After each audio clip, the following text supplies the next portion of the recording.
What's up guys, your agent Tyler Waverung here, and today we're going to talk all things mortgage payments and explain all the different pieces and components that roll up to be a part of that mortgage payment. We're also going to talk about how that mortgage payment changes over time. And I know a lot of you guys are probably thinking this is a very simple concept. Why do we need to understand this? We want to learn more about investing, but this is also a big contrast from the video I shot over here talking all about HELOC payments, and matter of fact, it's a contrast to any interest-only payment that you might be familiar with. So to do this, we're going to use this chart over here. I'm going to explain to you what all these little shapes, colors, and numbers mean, and hopefully that helps you leave with a better understanding of what all these components are, and hopefully just feel more educated and better overall about what is likely the biggest regular payment that you make on a monthly basis. So with that, let's go. Alright guys, so to do this, let's first just explain a couple concepts. The first one being fully amortizing. Okay, I think bankers and lenders and smart people in general just like to make up big words to make themselves feel better, and amortizing is one of those words. So to explain the typical 30-year fixed rate mortgage, this is something called a fully amortizing loan. And what that means is this is essentially from year 1 to year 30 over the life of your loan. And what fully amortizing means is once you get over to this 30th year and you make your final payment, there's zero balance left on this loan. Now that might seem obvious, but this, like I said before, this is a contrast to interest-only loans where you can go pay on it for the life of the loan and still owe that full amount at the end because you're only paying for the interest every month. And we also use something called an amortization table to talk about how your payment changes over the life of your loan.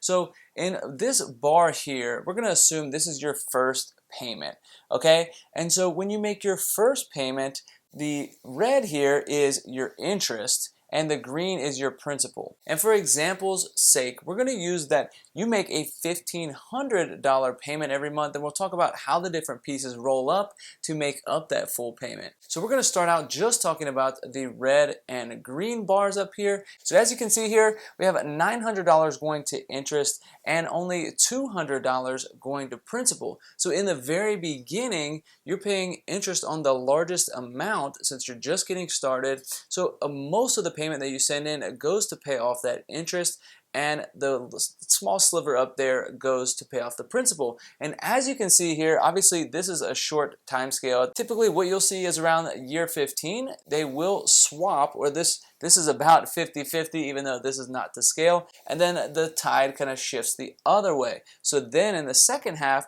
more of your payment is going to principal and less goes to interest. This is a win-win for the bankers because they get most of their money back up front since they are loaning out such a big piece to you, and money is deflationary. It goes down every year. They want to get their money back as quick as possible, or most of it anyway, so they can go ahead and loan that back out again. So typically what your loan balance looks like throughout the life of the loan is it slowly starts going down, and over time you start to fall off a cliff here because you start making bigger and bigger payments throughout the life of that loan. And this is just an important concept to understand. Just so you know, if you don't see your balance going down by a whole lot in these very early years, know that it will shift and start to take larger chunks out of that once you get later in the life of your loan.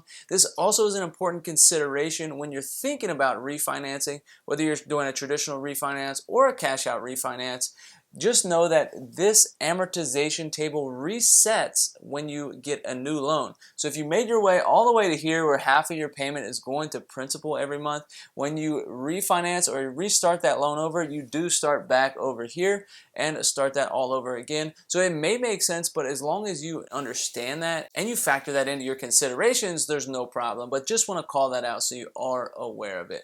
So that is the principal and interest section of your payment. And just understand that this is a fixed amount. So we have $900 and $200. So $1,100 is constant throughout the full 30 years of your loan. That will not change. It will just change how it's accounted for on the back end, or what larger chunks go to what there. So just keep that in mind because that is not the same as we start to go up into these upper boxes. All right guys, so next I'm going to talk about the next two pieces of your mortgage payment that roll up together and are typically in something called an escrow account. And so keeping with the terms of using these weird words to make you feel inferior, the escrow is the next on the list. And what escrow really means is it's just a holding account. And so these next two pieces go into a holding account, and they're dispersed usually twice a year. And I'll tell you exactly why here in just a second. So these two pieces, this pink box here, are your property taxes,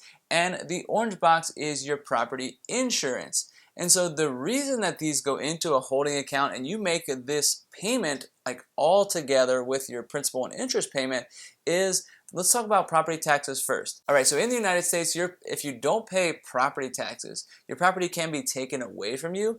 It can be resold and for the proceeds to go and pay off those taxes. So the tax man is always going to get paid. So think about it from the bank's perspective. If they're giving you a loan for a house and they're trusting you to make the property taxes, or this house could potentially get taken away and now your loan doesn't have any collateral, they want to be in control here. So they want to collect this property tax from you up front, and they're willing to be responsible for paying that on your behalf for the benefit of knowing that it got paid and that everything's in good standing. So that's why they collect that from you, and that's part of that. The same thing goes for the orange box, which is your homeowner's insurance. So this is a very similar concept where the bank wants to feel secure and know that you have full coverage on your home, that you haven't lapsed any payment. So if the worst happens, a fire or a full loss, they know that they have insurance on the collateral that they have loans against. So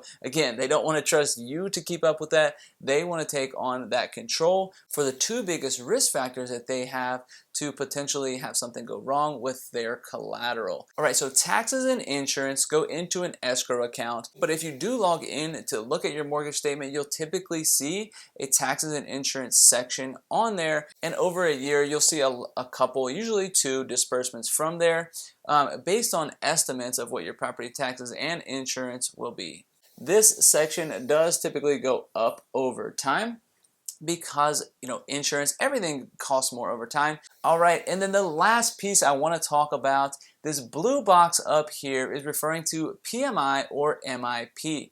These are both insurance products, and I shot another video talking all the details about that here. I won't talk about them now, but just know if you got into your home with less than a 20% down payment, whether it was FHA 3.5% down or 5% first-time home buyer program, anything like that, you likely have some form of mortgage insurance. The thing I hate about this product is you're paying for insurance for someone else's benefit, for the banks. At least when you pay your homeowner's insurance, you're the beneficiary. So I like to tell folks to get out of this as soon as possible. And in that video I shot, we'll talk to you about how you go about doing that. But did just want to call out, this is typically another portion of that loan that if you're not aware of, you may be paying for something that you do not need. So there is a slight difference with how MIP and PMI travel throughout the duration of the loan. One goes all the way, the other one can be requested to be removed at a certain point, but in that video I'll talk to you all about that. But just know that that does stay constant. If it does stay on your loan, it doesn't increase.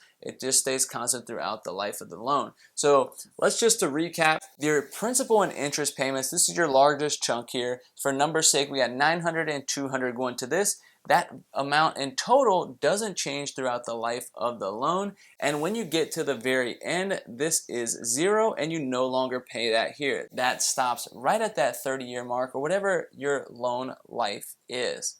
Next, we have the taxes and insurance. We have this representative of $250 and $100 of that total $1,500 payment. These are typically go into an escrow account. They hold that for you.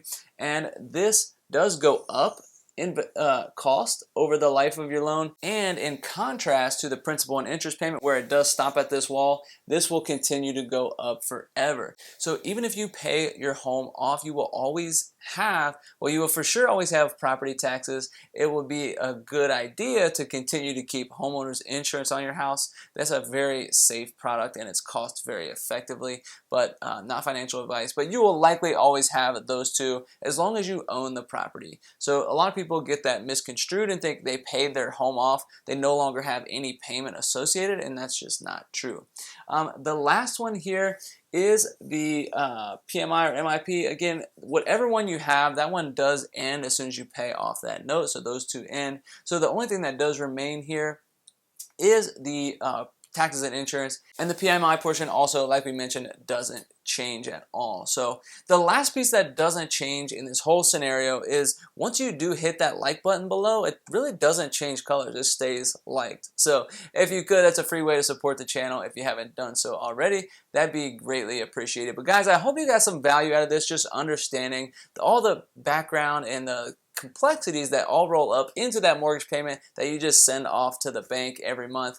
And no problem, once you do understand this, set yourself up on automatic withdrawals and don't think about it. Just keep a pulse once or twice a year at that mortgage statement. Keep an eye on that escrow account and make sure that you are kind of keeping up with those projections and don't have a big difference at the end of the year. That's never very welcoming, as it usually comes around the holidays and not a great time of year to learn that you owe some additional money. But guys, if you did get anything out of this, as always, a like, subscribe, or share with someone else who you think might get value out of this would be greatly appreciated. All free ways to support the channel and tells YouTube this video is worth showing to other folks who may be interested as well. But with that, guys, we'll go ahead and wrap. I'm Tyler Wayrung, and we'll catch you next time.